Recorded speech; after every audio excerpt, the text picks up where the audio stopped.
Hi guys, welcome back to my YouTube channel CA learners. तो आज की video है आप लोगों के लिए जो भी सीए इंटर के स्टूडेंट्स हैं जो कि कॉस्ट में जिनको बहुत ज़्यादा दिक्कत आ रही है, उनको लग रहा है कि यार कॉस्ट हो ही नहीं सकता है, इतनी कोशिश कर रहे हैं लेकिन कॉस्ट बिल्कुल समझ नहीं आ रहा है।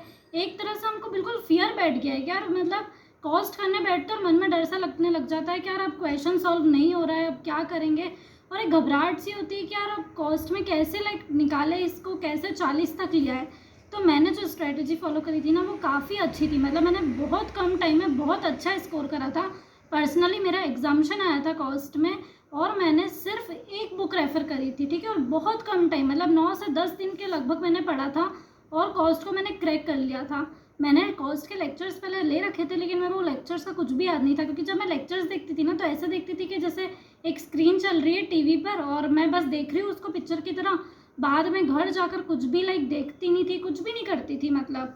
तो वो क्या होता था कि और उसमें कुछ समझ नहीं आता था। तो जब कॉस्ट उठाया ना एक्चुअल में तब लगा कि यार कुछ भी याद नहीं, मतलब 1% भी याद नहीं था। तो जिसके मैंने लेक्चर्स लिए थे उनके ही रिवीजन लेक्चर्स जो है वो यूट्यूब पे डले हुए थे। तो मैं क्या करती थी कि जैसे ही मैंने सोचा कि ये चैप्टर मेरे को उठाना है तो मैं उन्हीं के रिवीजन लेक्चर्स को यूट्यूब पे सबसे पहले देखती थी और फिर उसको सॉल्व करती थी। तो बेसिकली मैं आज आपको ये बताने वाली हूँ कि ऐसा सब क्या करना है कि कॉस्ट को हम क्रैक कर पाए। तो जितनी भी कॉस्ट से रिलेटेड आपको क्वेरी है वो आज मैं आपकी सॉल्व कर दूंगी। सबसे पहले मैं आपको बता देती हूँ कि एक स्ट्रेटेजी आइडियल क्या होनी चाहिए। एक्चुअली मैंने लिख के रखा है कि कौन से चैप्टर्स हमको करने से उनके हमको ज़्यादा से ज़्यादा नंबर दिला सके, क्योंकि टाइम बहुत कम है, हम सब कुछ नहीं कर सकते। तो हमें बहुत ज़्यादा स्ट्रेटेजिकली प्लान करना पड़ेगा कि हम एक्चुअल इतने कम टाइम में कैसे ज़्यादा से ज़्यादा नंबर स्कोर कर सके। तो उसी के लिए मैंने सब कुछ लिख के रखा है कि आपको क्या करना चाहिए। 3 चैप्टर्स बताऊंगी जो कि आपको 30 मार्क्स दिला देंगे, मतलब 3 चैप्टर्स इक्वल्स टू 30 मार्क्स। तो इन चैप्टर्स को तो आपको बिल्कुल भी नहीं छोड़ना है, मतलब करना ही करना है। फर्स्ट चैप्टर है कॉस्ट शीट, सेकेंड है कॉस्ट अकाउंटिंग सिस्टम और थर्ड है स्टैंडर्ड कॉस्टिंग। ये 3 चैप्टर्स अगर कर लेना तो आपके 30 मार्क पक्के हो जाएंगे। नेक्स्ट मैं आपको बता रही हूँ ऐसे वापस 3 चैप्टर्स जो कि आपको 20 से 25 नंबर आसानी से जो है वो दिलवा देंगे। 25 मैं बोल रही हूँ अपनी तरफ से कि अगर आपने अच्छे से कर लिया तो, वरना और थोड़े ज़्यादा भी आ सकते हैं, ठीक है। तो फर्स्ट है उसमें से मार्जिनल कॉस्टिंग, सेकंड है ABC कॉस्टिंग मतलब एक्टिविटी बेस्ड कॉस्टिंग बेसिकली, फिर है बजट एंड बजटरी कंट्रोल। तो ये 3 चैप्टर्स आपको 25 नंबर दिलवा देंगे। तो अभी मैंने सिर्फ 6 चैप्टर्स बताए आपको, जिसकी वजह से आप आसानी से 50 to 55 मार्क्स तक ला सकते हो, मतलब आप ऑलमोस्ट एग्जाम्शन के करीब पहुंच गए हो सिर्फ 6 चैप्टर करने से।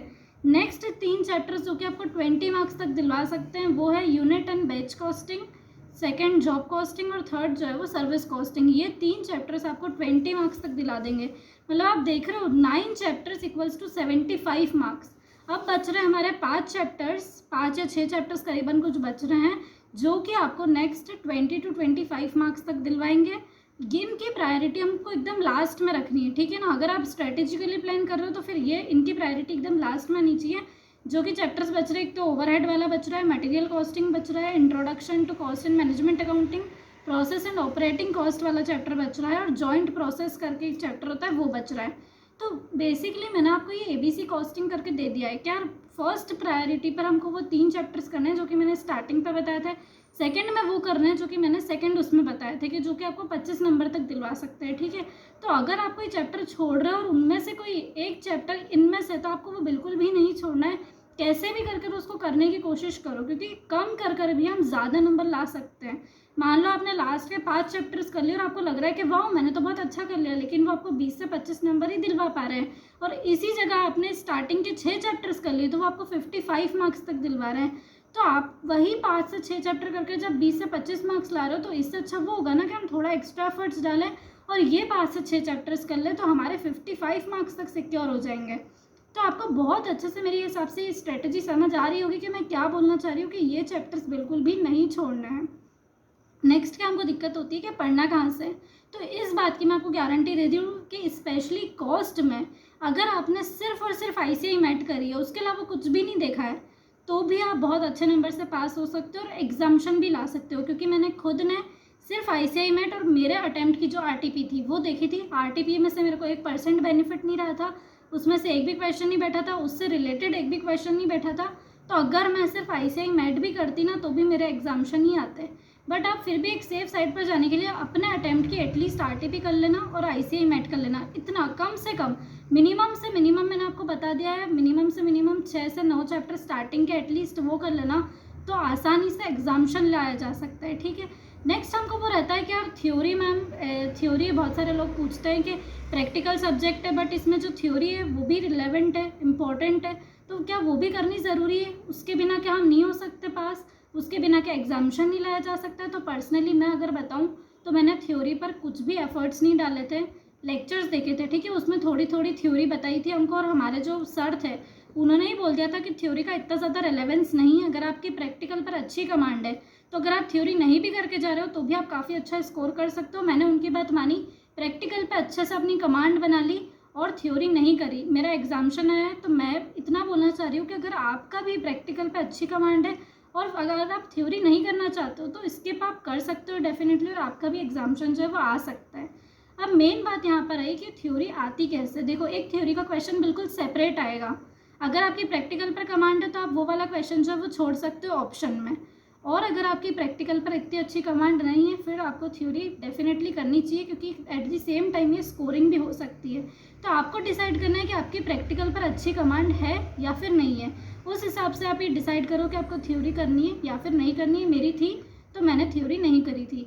कितनी थ्योरी मैंने करी थी, जो क्वेश्चंस रहते हैं ना आईसीआई मैट के, उसके सेकंड या थर्ड पार्ट में हमको एक थ्योरी का क्वेश्चन भी मिल जाता है, तो वो जो है वो मैं देख लेती थी। तो क्वेश्चंस के बीच में जो थ्योरी आ रही है वो आप कर सकते हो कि क्वेश्चन के साथ साथ ही चलो थ्योरी का पार्ट दिया हुआ है तो इतना आप कर सकते हो, लेकिन एक्स्ट्रा मतलब बीच चैप्टर में से अगर आप थ्योरी पढ़ रहे हो और वो अगर है तो वो मैंने नहीं पढ़ा था पर्सनली। आप चाहो तो आप डेफिनेटली पढ़ सकते हो। नेक्स्ट क्वेश्चन हमारा कॉस्टिंग को लेकर आता है कि यार इसको पढ़े कैसे, अप्रोच क्या होनी चाहिए। तो बेसिकली एक सबसे बेस्ट अप्रोच रहती है कि किसी भी चैप्टर को आप स्टार्ट कर रहे हो ना, उससे पहले उसका एक रिविजन लेक्चर यूट्यूब पे देख लो, तो आपके जो कंसेप्ट्स है वो सारे एकदम क्लियर हो जाएंगे। आपको एक चैप्टर का बेसिक ओवरव्यू मिल जाएगा। उस चैप्टर का रिविजन लेक्चर देखने के बाद आप आईसीआई मैट से सेम लाइक चैप्टर को सॉल्व कर लो पर्सनली। उसके बाद अगर आपको डाउट आता है तो आप अपनी फैकल्टी से पूछ लो या फिर फ्रेंड्स वगैरह से पूछकर उसको हाथों हाथ सॉल्व करो, क्योंकि अगर जो डाउट आपके बच गए ना तो वो एग्जाम तक फिर बचे हुए रहेंगे, वो फिर कभी सॉल्व नहीं होने वाला है। तो मेरा यही अप्रोच रहती थी कि यार एक डाउट को अगर आप सॉल्व करने बैठोगे ना तो आपके 10 अलग अलग चीज़ें जो है ना वो उससे क्लियर हो जाती है। तो डाउट्स को ऐसे लीव करने की आदत मत करो कि यार ठीक है अभी नहीं बाद में कर लेंगे, अभी के अभी उसको सॉल्व करने की कोशिश करो, क्योंकि आप उसको सॉल्व करने के लिए जितना लाइक ढूंढोगे ना, जितनी सर्च करोगे उतने अलग अलग कंसेप्ट आपके क्लियर होंगे। तो आप मेरे हिसाब से बहुत अच्छे से समझ पा रहे होंगे कि आपको कैसे क्या करना है। नेक्स्ट क्वेश्चन हमारा कॉस्टिंग के लिए आता है कि आखिर मतलब जो क्वेश्चन हमको समझ नहीं आ रहा है क्या हम उसको रट सकते हैं।